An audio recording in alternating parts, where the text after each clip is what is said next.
And the only thing that would not allow you to learn is just your own brain. Just as much as the brain is plastic and able to learn, the brain can be also lazy and doesn't want to, and your ego would sit between you and your next version. So the way to mitigate this is to set up your environment. You, in a way that whatever you look at, you see some kind of a hint or a sign that, yeah, go pick up your instrument. In my case, a guitar, but it could be anything for different people. If the gaming gear that you have is very close to you, of course you're gonna pick that. Or, a Netflix show, you would pick that. I'm not telling you to ditch your kid now and to ditch your family, but you can, if you want to, you can set the priorities that you want based on what you want. At the end, it is all about energy.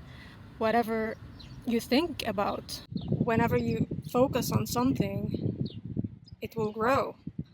There is something called the RAS, the reticular activating system, and this is where, when you're focused on something, you tend to see a lot of that thing everywhere you look at. That is the RAS, something in the brain that is activated when you are focused on something. You shape your reality based on that thing. Or if you want to purchase something, you would look and see everything related to that thing, or the same color. It's the same thing, it's the same system.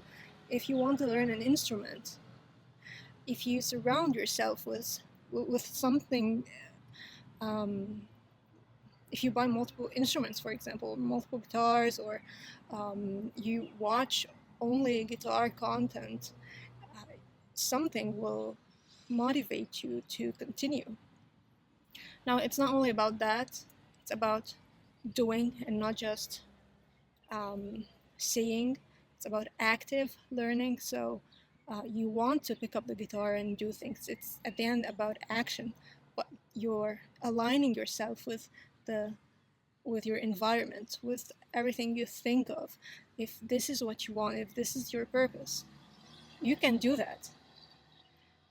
There is nothing called fixed mindset. If you believe that, you're not going to learn anything new. You're just believing that you are who you are, but you are who you become, who you want to become, and that is what is a growth mindset. This is what you want. You want to actively learn something. You want to always improve, and it doesn't matter whether you are 10, 15, 40, 60.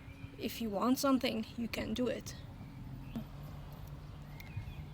How you want to do it. Now, we talked about surrounding yourself with your environment, but second, and I think this is very crucial and very fundamental, which is your identity. You have to believe in identity shifting. If you do not believe that you are a guitarist, you're not helping yourself becoming a guitarist. Do anything you possibly can to become that guitarist.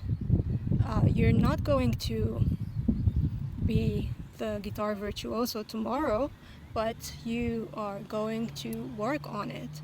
And just the fact that to encounter a new challenge, a new riff, this is what is it all about at the end of the day. Now, it has a little bit of illusion, but also it is about aligning yourself with who you want to be. If this is your purpose, if you set your priorities right, you will do it. At the end of the day, whether you are a teenager or a kid or any type of a human being, at the end of the day, it's about your priorities and where you are setting it. for teenagers, they chose to put their time in learning an instrument or going to parties or going socializing, and it's the same thing for human beings. Um, so if you believe in growth mindset, um, which is a concept done by Carol Dweck, I guess her name is, and if you believe in neuroplasticity, I think a good source would be some content from John Assaraf, or as well Joe Dispenza. These would help you to solidify this information